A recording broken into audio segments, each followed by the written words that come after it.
Hello, this is Bakhtaur Mahmood and you're watching White News. One of the most effective movements for the liberation of subcontinent from the British was led by Shubash Chandra Bose. The freedom that India, Pakistan and Bangladesh enjoy today owes a great deal to the rebellion that Netaji Shubash Chandra Bose sparked in the rapidly changing international landscape. Born on January 23, 1897, to Bengali lawyer Janki Nath, Shubash went to Cambridge for studying in the second decade of the 20th century. There, along with the leader from Lahore, Mr. K.L. Gaba, he raised his voice against the abuses heard towards the Indian students. On December 25, 1940, Shubash Chandra Bose left Bengal, secretly crossing half of the India under the pseudonym Ziauddin. First reached Kabul via Punjab and Khyber Pakhtunkhwa province of the present-day West Pakistan, and then met Hitler in Berlin and planned to form a separate army consisting of Sikhs, Muslims and Hindus to fight the British rule. Today, the Bharatiya Janata Party of India says that Shubash Chandra Bose is their leader, while the upper caste Brahmins of BJP have forgotten the history when Netaji Shubash Chandra Bose was busy forming a separate army against the British imperialism. Rashtriya Swayamsevak Sangh of Delhi and its political chief Vinayak Damodar Savarkar were involved in conspiracies against the great Bengali leader Netaji Shubash Chandra Bose.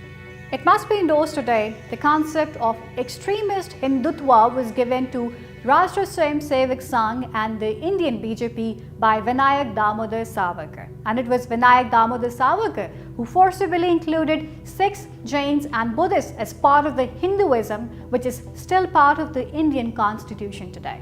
The concept of two nations in the subcontinent was also first proposed by Vinayak Damodar Savarkar. At the time when the great Bengali leader Shubash Chandra Bose was preparing to form a separate army against the British designated Vinayak Damodar Savarkar with the task to counter him and mobilized more and more Indians to join the British army in India. It is to be noted that it was Vinayak Damodar Savarkar who instigated Nathuram Godse to assassinate Gandhi. It must be recalled that according to an India Today report, Vinayak Damodar Savarkar and Gandhi's assassin Nathuram Godse even used to have sexual relations. The founder of Pakistan, Quaid-e-Azam Muhammad Ali Jinnah, held several public and secret meetings with Shubash Chandra Bose and assured Shubash Chandra Bose of his full support. It must be noted that Quaid-e-Azam Muhammad Ali Jinnah had also formed a military organization called Muslim League National Guards during this period. The Muslim League National Guards were commanded by the famous Bengali leader Hussain Shahid Sohrawardy in East Bengal. It must be known that Muslim League National Guards were also known as Israel Bahini in Bengal.